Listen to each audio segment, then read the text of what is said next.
Word को reverse order में print कराना है ना। For int i equal to, इसको अभी ऐसे रहने दो, int j equal to S dot length -1, j greater than 0, j greater than equal to 0, j minus minus.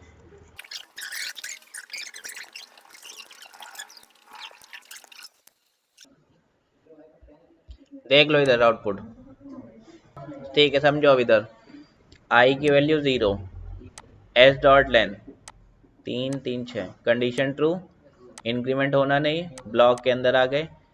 अब हमको लास्ट कैरेक्टर से इसको पिक करना था, तो हमने इसको एस डॉट लेंथ -1 से स्टार्ट करा। क्यों करा ऐसा? 0 1 2 3 4 5 होगा, तो लेंथ -1 का मतलब 5 आ गया, तो यहाँ पे 5 हो गया। ठीक, जे की वैल्यू कितनी हो गई? 5। 5 greater than equal to 0, condition true है, डिक्रीमेंट करना नहीं है, ब्लॉक के अंदर आ गए। Char C H equal to S dot char at है, एस में सूरज है, कैर एट 5, 5 पे क्या है? जे मिला, यहाँ पर आया, प्रिंट हो गया। फिर इस लूप पर आए, जे की वैल्यू हो गई 4 पे, उसको क्या मिला? पिक होके यहाँ पे प्रिंट हो गया। ठीक, फिर जे की वैल्यू 3 हुई, आर प्रिंट करा, वैसे ही पिक करता जाएगा, 3 2 1 0। रुक तो जाओ, ये एक बार पूरा प्रिंट हो गया। अब जब ये लूप टर्मिनेट होगा, तो जो कर्सर एस के बाद था वो नीचे चला गया। अब फिर से आई का इंक्रीमेंट होगा, आई की वैल्यू कितनी हो जाएगी? अब जब आई की वैल्यू 1 हुई, तो जे की वैल्यू फिर से 5 रहेगी। अब 5 ग्रेटर देन इक्वल टू 1 हो जाएगा, तो मतलब अब ये सिर्फ 1 तक जाएगा। 5 4 3 2 1, तो इसीलिए क्या आ रहा है? हाँ, ये पैटर्न समझ में आया क्या? अब इसी का दूसरा पैटर्न क्या होगा, देखो, आई सी एस सी है, ये इनपुट करा लिया, आई, क्या करेंगे इसके लिए? अब सेकंड वाले फॉर लूप में चेंजमेंट करना है बस। इंट जे इक्वल टू 0, बोलो Radhika, J greater than equal to I, J less than equal to I, J plus plus.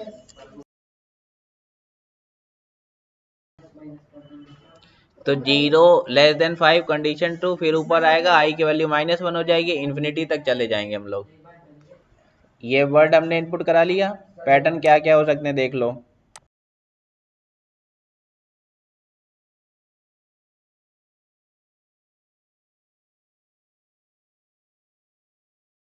कोई दो पैटर्न कर सकते हैं बस, नहीं एक करें, क्योंकि दो ऑलरेडी कर चुके हैं हम। कौन सा करें? जे की जगह आई हो जाएगा बस। ठीक है, इनपुट कर लेते हैं, चेक करते हैं थर्ड वाला होता है कि नहीं। ठीक है, बोलो। हाँ, ये वाला जो है, इसको हम लोग क्या करेंगे, यहाँ पे रख देंगे। ठीक, अगर ये पहले डी पिक करना है ना, सबसे लास्ट वाला कैरेक्टर एक्सट्रैक्ट करना है, तो इसको 0 से नहीं चलाना पड़ेगा, इसको एस डॉट लेंथ -1 से चलाना पड़ेगा। तो s dot length -1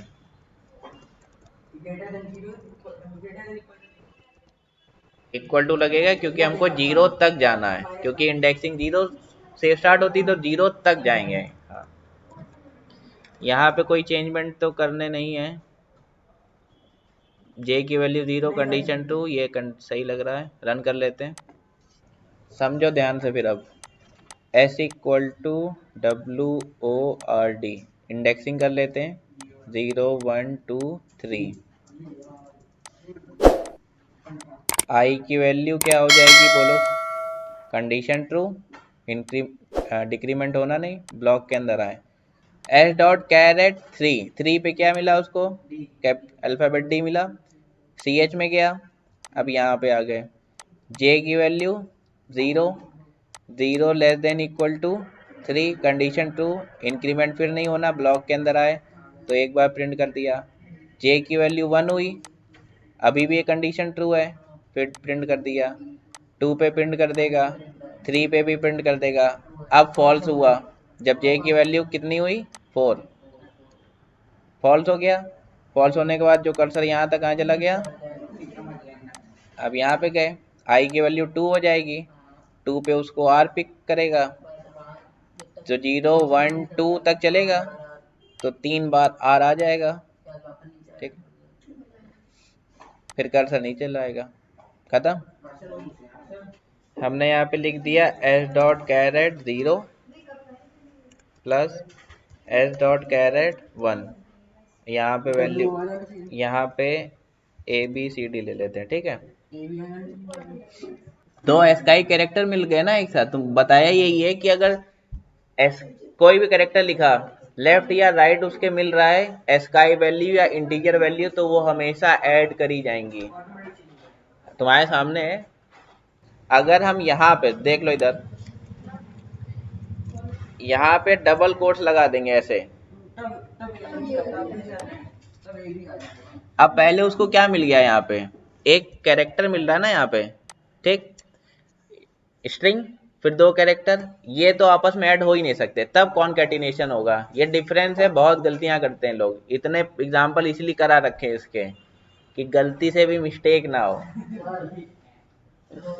using switch case statement write a menu driven program to do the following, ठीक, to generate and print the letter from A to Z and there Unicode. मतलब A print होगा तो उसकी ASCII value, B print होगा उसकी ASCII value, Z तक जाना है ऐसे ही। दूसरा क्या बोल रहा है कि ये पैटर्न प्रिंट करना है, तो देखो क्या करेंगे, अब क्लास बना ली, braces open, main method, switch case का मतलब है इन दोनों में से जो यूजर चाहेगा वो सिर्फ डिस्प्ले होगा। बात समझ में आई? तो एक हमने वेरिएबल क्या ले लिया, ये इनपुट करा लेंगे यूजर से, स्कैनर स्टेटमेंट मैसेज दे दिया और इनपुट करा लिया sc डॉट नेक्स्ट इंट करके, उतना पता है सबको। फिर हमने क्या लिखा, स्विच लिखा। अब यहाँ पे हम क्या पास कर देंगे, जो यूजर एंटर करेगा, फिर ब्रेसेस ओपन, हमने लिखा केस 1 कोलन लगाया, इसका कोड यहाँ पे लिख दिया पूरा इतने पोर्शन में।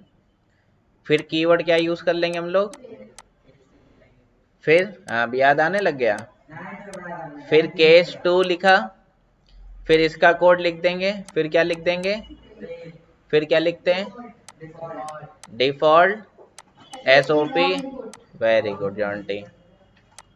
इसका सॉल्यूशन भी देख लो यहीं पर ही, लिखने नहीं वाले हम, समझो। इधर class, main method, scanner statement, एक मैसेज दे दिया, इसको हटा सकते हो अभी, एंटर यूजर चॉइस, इनपुट करा लिया, स्विच केस यहाँ से ओपन किया, केस 1, एक लूप लगाया जो 65 टू 90 तक चलेगा, कन्वर्ट कर देगा, आई की वैल्यू जो होगी वो प्रिंट कर देगा, ऐसे चल जाएगा पूरा कोड खत्म। ब्रेक लगा दिया, क्या ये 2019 का है। फिर लिख दिया हमने केस 2, जो पैटर्न था 1 1 2 वो तो इजी वाला है, उसका पूरा कोड लिख दिया। फिर क्या कीवर्ड यूज कर लिया, डिफॉल्ट, मतलब फिर क्या कर दिया, प्रोग्राम खत्म। बस यही है स्विच केस, बस यही था। मेन्यू ड्रिवन का मतलब, मेन्यू का मतलब क्या होता है, चॉइस होती है ना, तो ये किसके थ्रू बनता है, स्विच केस के थ्रू, बस यही है। डिफॉल्ट इसी लगा था, मान लो यूजर ने एंटर करा 3, तो हमारे स्क्रीन पे डिस्प्ले होना चाहिए ना कि यूजर एंटर्ड इनकरेक्ट चॉइस या इनकरेक्ट नंबर। चलो ये वाला क्वेश्चन करो पहले अब।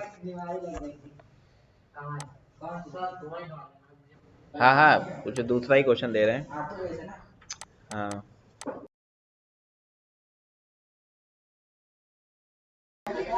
इस कोड को फॉर लूप में कन्वर्ट करना है और इसका आउटपुट बताओ। अब देखो इसको फॉर लूप में कैसे कन्वर्ट करेंगे, ये इनिशियलाइजेशन वाला पार्ट है, इंट डी इक्वल टू 5 और वेरिएबल हमने डिक्लेयर कर दिया ऐसे, कुछ लोग मान लो यहाँ पे i इक्वल टू 1 लिख देते हैं, दोनों केस बताते हैं। देखो पहले क्या करना है, सिर्फ i लिख के छोड़ देना है, जो नॉर्मल आंसर है जो सब लिखेंगे, i equal to 1, i less than equal to 5, i plus plus, ये ब्लॉक में आए तो d equal to d into two, SOP में d प्रिंट करा लेंगे, फॉर लूप क्लोज। ठीक, अब यहाँ पे अगर i इक्वल टू 1 लिख देते हो तो यहाँ पे क्या करा जाएगा, यहाँ पे इसको ये हटा सकते हो, ऐसे सिर्फ सेमी कोलन लिख के छोड़ दो। डिक्लेयर एक बार होगा, इनिशलाइज तुम दो जगह कर सकते हो, d इक्वल टू 5 और i लिख दिया यहाँ पे बस। ठीक है, या i equal to 1 for semicolon i less than equal to 5 i plus plus. ठीक है, और d equal to d into two, फिर SOP में क्या प्रिंट करा लेंगे। हाँ वो फर्स्ट टाइम ऐसे देख रहे हो ना। ठीक, 160 आ गया। अब यहाँ पे इंट i इक्वल टू 1 लिखोगे तो गलती होगी ना। अच्छा एक चीज और, यहाँ पे देखो इधर रिजल्ट सेम आ रहा है, तीनों सॉल्यूशन देख लिए, क्लियर।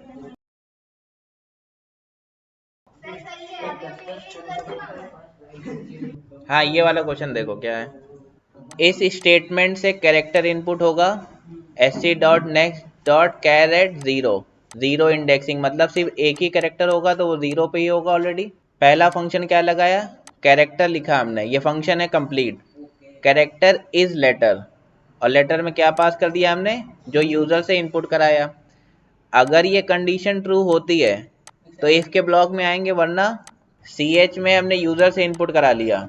इनपुट क्या हो सकता है, 1, capital A, small a, at the rate, character is letter, ये दो इनपुट में चेक कर लेगा कि वो लेटर है कि नहीं है। ये फंक्शन है कंप्लीट, कंडीशन ट्रू होती है तो ब्लॉक के अंदर आए और मैसेज प्रिंट कर दिया, इट इज अ लेटर। फिर हमने करा character is upper case, check करा है, इज लगा हुआ है, कंडीशन ट्रू हुई तो वो अपर केस में होगा, वरना लोअर केस में। तो ये लेटर का काम यहाँ पे खत्म। एल्स इफ में हमने लगा दिया फिर से एक function, character is digit, character is digit ये फंक्शन है, तो 1 एंटर करेंगे तो इसके साथ मैच करेगा, एट द रेट या मॉर्टिन एंटर कर दिए तो एल पोर्शन पे आके क्या हो जाएगा, स्पेशल कैरेक्टर। समझ गए, नोट करना है नोट कर लो, फंक्शन नोट कर लो जो वो 2-3 लिखे हुए हैं।